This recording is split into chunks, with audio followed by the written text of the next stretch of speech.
Medieval nobles had an odd problem. They were statistically safer charging into battle than accepting dinner invitations. In 1378, receiving an elegant invitation sealed with wax might have felt like an honor, until you noticed the servants were unusually well armed and your wine had that peculiar bitter aftertaste. While knights worried about arrows and sword thrusts on the battlefield, the smart money knew the real danger lurked behind banquet tables, disguised as warm hospitality and friendly conversation.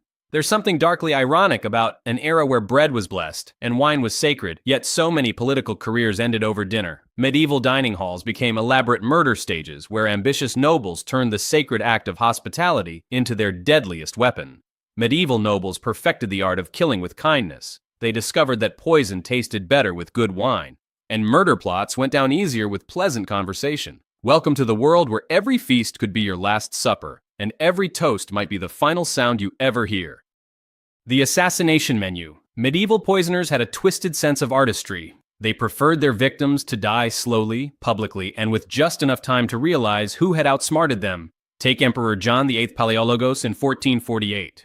The Byzantine ruler thought he was attending a celebration of military victories when his wine suddenly tasted sweeter than usual. By the third course, his hands were trembling. By dessert, he was convulsing on the marble floor while his loyal advisors watched with carefully neutral expressions. The sweetness? Arsenic mixed with honey, a favorite combination that masked the metallic taste while ensuring a dramatic, unforgettable death. But poisoners weren't just random killers. They were strategic artists who understood that timing was everything. Cardinal Giovanni de' Medici learned this lesson in 1521 when his political rivals decided his papal ambitions needed to end. They waited until the most important banquet of the year, a feast celebrating a new alliance, before serving him wine laced with cantarella, a Renaissance favorite made from arsenic and pig's blood.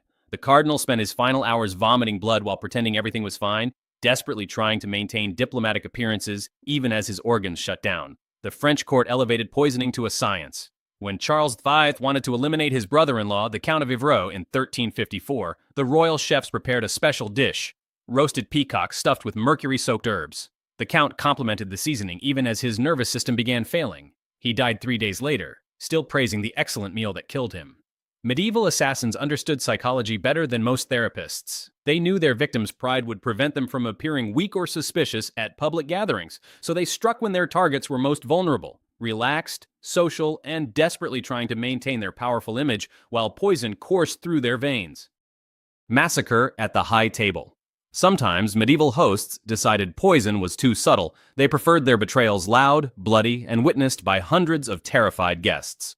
The Black Dinner of 1440 remains Scotland's most infamous example of hospitality gone horribly wrong. 10-year-old William Douglas and his younger brother David accepted an invitation from their supposed protector, Sir William Crichton, to dine at Edinburgh Castle. The boys arrived excited, dressed in their finest clothes, expecting a celebration. Instead, they found themselves staring at a bull's head placed deliberately at the center of the high table, the traditional Scottish symbol of death. Before the Douglas brothers could process what they were seeing, Crichton's men seized them. The other guests sat frozen as the children were dragged to the castle courtyard and beheaded on the spot. Their crime? Being born into a family that threatened Crichton's political ambitions. The remaining diners finished their meal in horrified silence, understanding that they had just witnessed what happened to anyone who crossed their host. But Scotland wasn't the only place where dinner invitations doubled as death warrants. In 1461, Edward IV of England invited the Earl of Devon and his son to what they believed was a reconciliation feast. After years of Civil War tensions, the Earl should have noticed that the servants kept their swords unusually close, and that other nobles seemed strangely absent. Halfway through the main course, Edward's soldiers surrounded the table. Father and son were executed before the wine had finished breathing. Wedding feasts proved especially deadly because guests arrived unarmed and relaxed, making them perfect targets for mass slaughter. The Red Wedding wasn't just a Game of Thrones plot device. Medieval history is littered with marriage celebrations that ended in bloodbaths, where bride and groom became widow and corpse before the dancing even began. Medieval nobles learned to read table settings like battle formations, understanding that surviving a feast required the same tactical awareness as surviving a siege. The politics of betrayal. Medieval feasts operated on a cruel paradox. The closer you sat to your host, the more likely you were to leave in a coffin. Consider the twisted friendship between King John of England and William de Braos in 1208. De Braos had been John's most trusted ally, sharing countless meals and intimate conversations about kingdom politics. But when de Braos's wife publicly questioned the suspicious death of John's nephew, the king decided their friendship needed a permanent ending. John invited the de Breaus family to a reconciliation feast at Corfe Castle, promising to clear the air over good food and wine. De Breaus arrived with his wife and eldest son, probably relieved that years of tension were finally ending. The meal started pleasantly enough. Familiar jokes, shared memories, the comfortable rhythm of old friends. Then John raised his goblet for a toast. Instead of friendship, he announced treason charges. Instead of pardons, he offered starvation. The de Breaus family was imprisoned in the castle dungeons, where they slowly died of hunger, while John continued hosting dinner parties directly above their heads. The Byzantine court perfected betrayal with almost scientific precision. Emperor Michael VII thought he could trust his military commander, Nikephoros Botaniates, enough to invite him for private dinners throughout 1078. They discussed strategy, shared wine, and Botaniates even brought gifts for the emperor's children. Meanwhile, Botaniates was systematically bribing Michael's guards, mapping the palace layout, and planning a coup that he finalized over their final meal together. Within weeks, Michael found himself dethroned by the man who had been eating at his table for months. Medieval nobles understood that trust was their most dangerous luxury. The friend who knew your favorite wine also knew when you'd be most relaxed. The ally who shared your private concerns also knew your deepest fears. And the dinner companion who laughed at your jokes might be the same person planning your funeral before dessert arrived. Breaking bread had become breaking necks, and medieval politics proved that your worst enemy often wore the face of your closest friend. Blood in the wine! The art of medieval assassination through food reached its twisted perfection with masters who treated murder like a carefully choreographed dance. And no family danced more elegantly with death than the Borgias. Although the Borgias operated more during the Renaissance period, they serve as the ultimate example of techniques that medieval poisoners had been perfecting for centuries. Cesare Borgia didn't invent the dinner party assassination. He just elevated it to an art form that would make earlier medieval killers jealous. Medieval poisoners had already established the basic playbook by the 1300s. They understood that certain mushrooms could mimic heart failure, that mercury poisoning looked suspiciously like natural illness, and that the right combination of herbs could kill someone weeks after a single meal.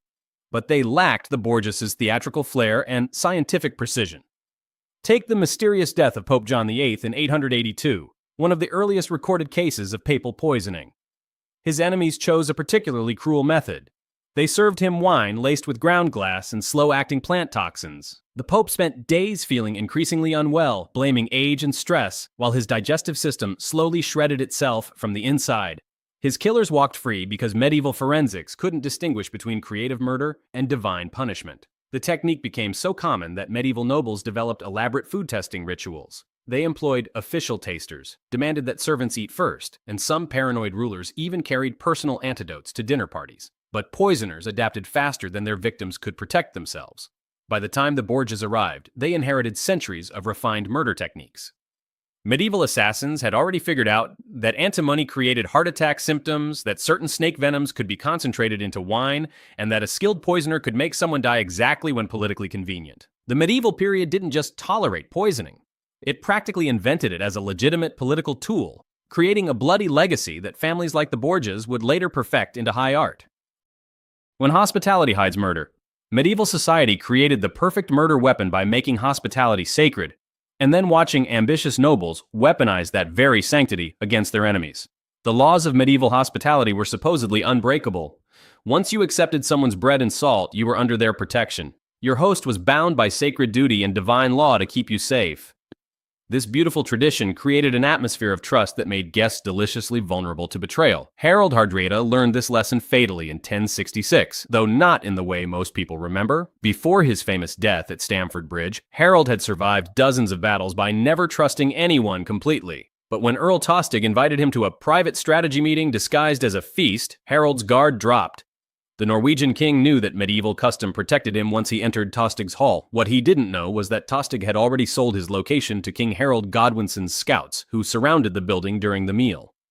Harold escaped that particular dinner, but the intelligence gathered during his relaxed evening led directly to his death weeks later. The most chilling aspect wasn't the murders themselves. It was how hosts maintained perfect etiquette while orchestrating slaughter. They followed every ritual of medieval hospitality right up until the moment they violated it completely. They blessed the bread, poured the wine, offered the best seats, made pleasant conversation, and then watched their guests die with the same calm attention they'd given to serving dinner. Medieval chroniclers recorded case after case of nobles who died clutching goblets, still trying to thank their hosts even as poison burned through their systems. The psychological torture was as deliberate as the physical murder. Victims died knowing they had been betrayed by someone who had just finished washing their feet and blessing their meal. By the late medieval period, accepting a dinner invitation required the same courage as charging into battle. The difference was that on the battlefield, you could see your enemies coming. Renaissance courts inherited medieval paranoia about food, creating elaborate tasting rituals that survive in diplomatic protocol today. The next time you raise a glass at dinner, remember that medieval nobles would have envied your casual trust. They lived in a world where every toast carried the possibility of betrayal. Every shared meal was a potential last supper, and every dinner invitation might be an elegantly written death sentence.